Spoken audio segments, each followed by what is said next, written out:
Veg pulao combination ఆలు కుర్మా ఎలా prepare చేసుకోవాలో చూసేద్దాం. స్టవ్ ఆన్ చేసి ప్యాన్ పెట్టి ఆయిల్ పోయండి. ఈ బిర్యానీ మసాలా వేసేయండి. కొంచెం దూరగా వేగిన తర్వాత కట్ చేసిన పచ్చిమిర్చి, ఆనియన్స్ వేసి కొంచెం ఫ్రై చేయండి. 1 టేబుల్ స్పూన్ ఉప్పు, 1 టీ స్పూన్ పసుపు, 1/2 టేబుల్ స్పూన్ అల్లం వెల్లుల్లి పేస్ట్. ఆనియన్స్ దూరగా వేగిన తర్వాత కట్ చేసిన టమాటాలు వేయండి. టమాటాస్ కొంచెం సాఫ్ట్ అయ్యాక 1 టేబుల్ స్పూన్ కారం, 1 టేబుల్ స్పూన్ ధనియా పౌడర్ వేసి కలపండి. ఆలుని బాయిల్ చేసి ఇలా కట్ చేసి పెట్టుకోండి. ఈ కర్రీలోకి వేయండి. కొంచెం హాట్ వాటర్ కూడా పోయండి.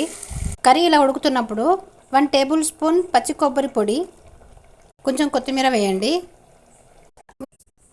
ఆలు కుర్మా రోటీస్ కానీ, చపాతీస్ కానీ, పుల్కాస్ కానీ వేటిలోకైనా చాలా టేస్టీగా ఉంటుందండి.